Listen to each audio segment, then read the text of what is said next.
Once upon a time there was no time. There was only God. The prehistoric age.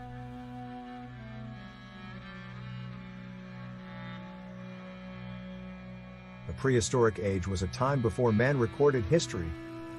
Only through God's revelation to Moses and Job and others do we even begin to know that these things existed.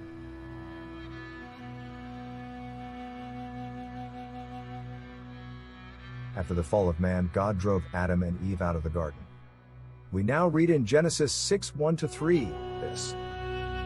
Now it came about, when mankind began to multiply on the face of the land, and daughters were born to them, that the sons of God saw that the daughters of mankind were beautiful, and they took wives for themselves, whomever they chose. Then the Lord said, My spirit will not remain with man forever, because he is also flesh. Nevertheless, his days shall be 120 years. Who were these sons of God? They were the angels, fallen angels who were cast down, just like the devil, from heaven. But these angels took on an earthly form, like we seen in Genesis 18:1-2, when Abraham had 3 visitors one day. The Lord appeared to Abraham near the great trees of Mamre, while he was sitting at the entrance to his tent in the heat of the day. Abraham looked up and saw 3 men standing nearby. When he saw them, he hurried from the entrance of his tent to meet them, and he bowed low to the ground. Abraham made the food to eat, and they ate.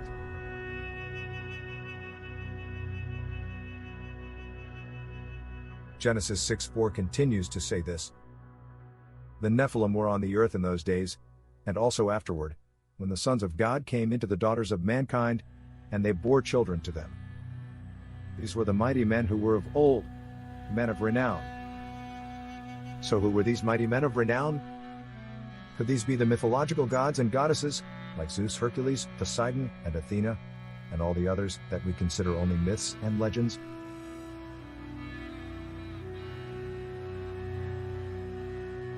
Genesis 6:5-6 says, Then the Lord saw that the wickedness of mankind was great on the earth, and that every intent of the thoughts of their hearts was only evil continually.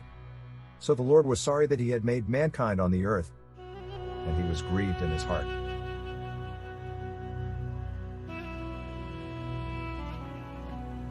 God had enough of the corruption that plagued man.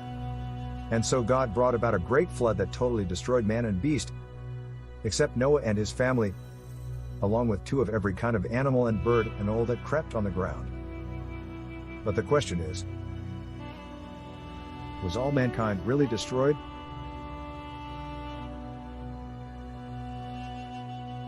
The Bible has a lot to say about those giants, the Nephilim and the Rephaim, all throughout the Hebrew scriptures. Like Numbers 13:32-33, which is after the flood. So they brought a bad report of the land which they had spied out to the sons of Israel, saying, The land through which we have gone to spy out is a land that devours its inhabitants, and all the people whom we saw in it are people of great stature. We also saw the Nephilim there, and we were like grasshoppers in our own sight, and so we were in their sight. And the Rephaim, in Deuteronomy 3:11, tells us about Og, the king of Bashan, whose bed was 13 feet long and 6 feet wide. One of these giants was named Anak, and we see his descendants also in the scriptures. Like Goliath, whom David struck down with a stone in 1 Samuel 17. And in 1 Chronicles 20:4-8 says this about those who lived with the Philistines. Now it came about after this, that war broke out at Gezer with the Philistines. Then Sibbecai the Hushathite killed Sappai, one of the descendants of the giants, and they were subdued. And there was war with the Philistines again, and Elkanah the son of Yair killed Lahmi the brother of Goliath the Gittite, the shaft of whose spear was like a weaver's beam. Again there was war at Gath, where there was a man of great stature who had 24 fingers and toes, 6 fingers on each hand and 6 toes on each foot, and he also was descended from the giants. When he taunted Israel, Jonathan the son of Shimeah, David's brother, killed him. These were descendants from the giants of Gath, and they fell by the hand of David and by the hands of his servants. So, why did these giants still exist after the flood? There are many theories. The one logical theory is that their DNA was in one of Noah's sons' wives. It remains one of God's mysteries for now. The giants may have been a result of the fallen angels, but God created his own giants. Genesis 1:21 tells us this, and God created the great sea creatures. Psalm 104:24-27 goes on to say, Lord, how many are your works? In wisdom you have made them all, the earth is full of your possessions. There is the sea, great and broad, in which are swarms without number, animals both small and great. The ships move along there, and Leviathan, which you formed to have fun in it. They all wait for you to give them their food in due season. Isaiah 27:1 says, On that day the Lord will punish Leviathan the fleeing serpent, with his fierce and great and mighty sword, even Leviathan the twisted serpent, and he will kill the dragon who lives in the sea.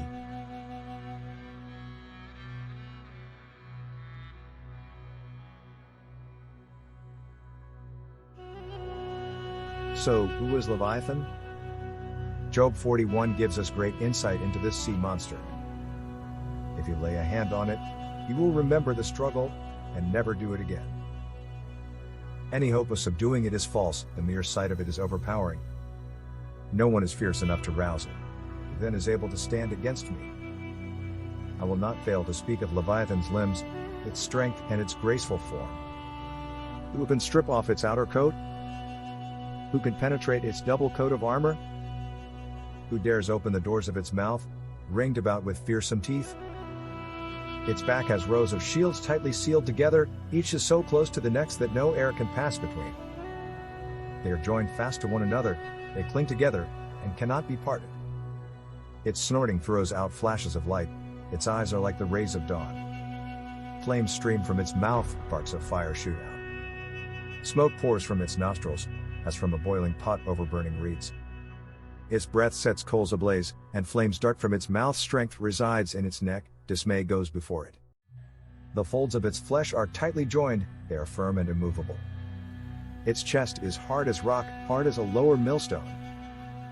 When it rises up and the mighty are terrified, they retreat before its thrashing. The sword that reaches it has no effect, nor does the spear or the dart or the javelin. Iron it treats like straw, and bronze like rotten wood. Arrows do not make it flee, slingstones are like chaff to it. A club seems to it but a piece of straw, it laughs at the rattling of the lance. Its undersides are jagged potsherds, leaving a trail in the mud, like a threshing sledge. It makes the depths churn like a boiling cauldron and stirs up the sea like a pot of ointment. It leaves a glistening wake behind it, one would think the deep had white hair. Nothing on earth is its equal. A creature without fear. It looks down on all that are haughty, it is king over all that are proud.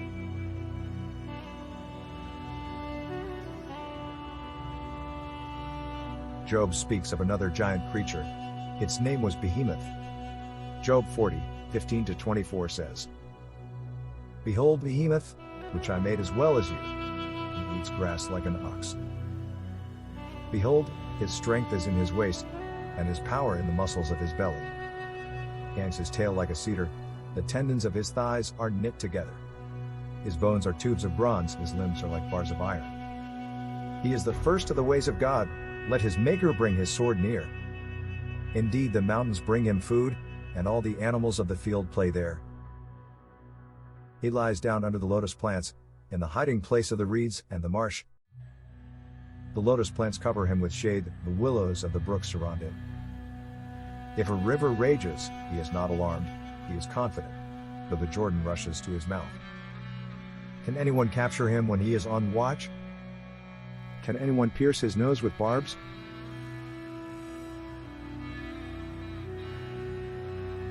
Job gives us great insight into the giant beings.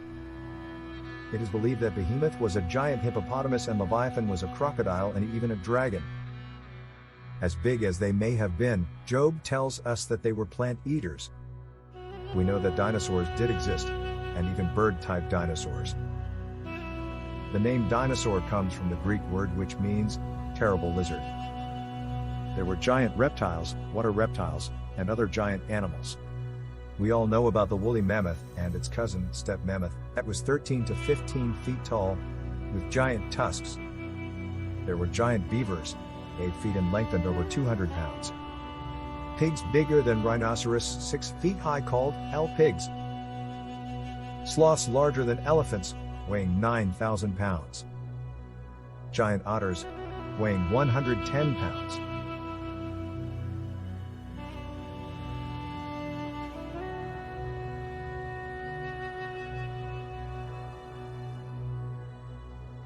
Today we see many of these same animals, but smaller in size, and yet you take the great whales, elephants, giraffes, ostriches, the brown bear and the Alaskan moose, the camel, the bison and gorillas, and cranes that stand 3 feet tall, and so many more who may not be as large as these prehistoric animals, but yet still large and great.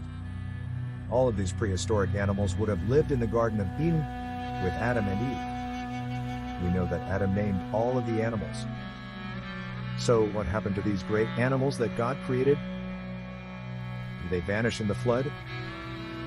Well, they could have easily been on the ark with Noah, but as babies. We saw back in Genesis 6, after the Tower of Babel, that God said that man will no longer live past 120 years. We know that Methuselah lived to be 1,000 years old, and many people before him lived almost to that same age. So, this must have been true also for the animals. They were so large because they would just keep growing for hundreds of years. But with a shorter life, they could not grow so large. We know that many of these animals are still with us today, but smaller in size.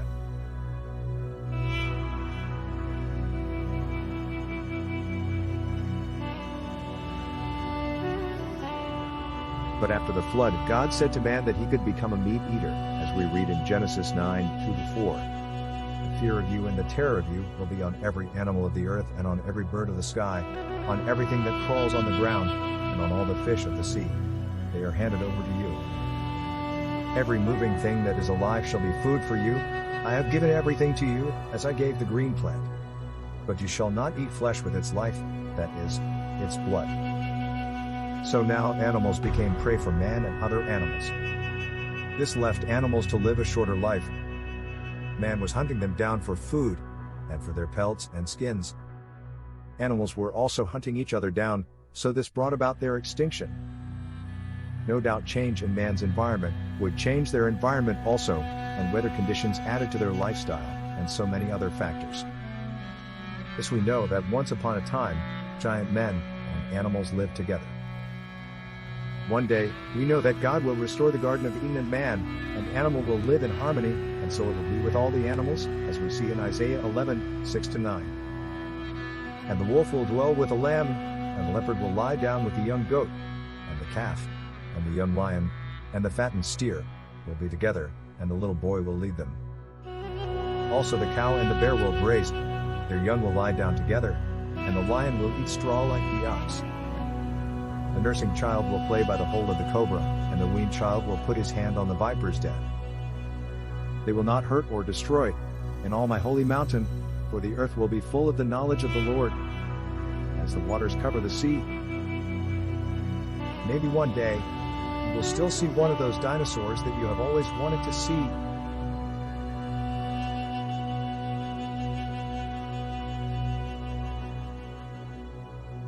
This has been a Judeo-Christian Clarion.com video.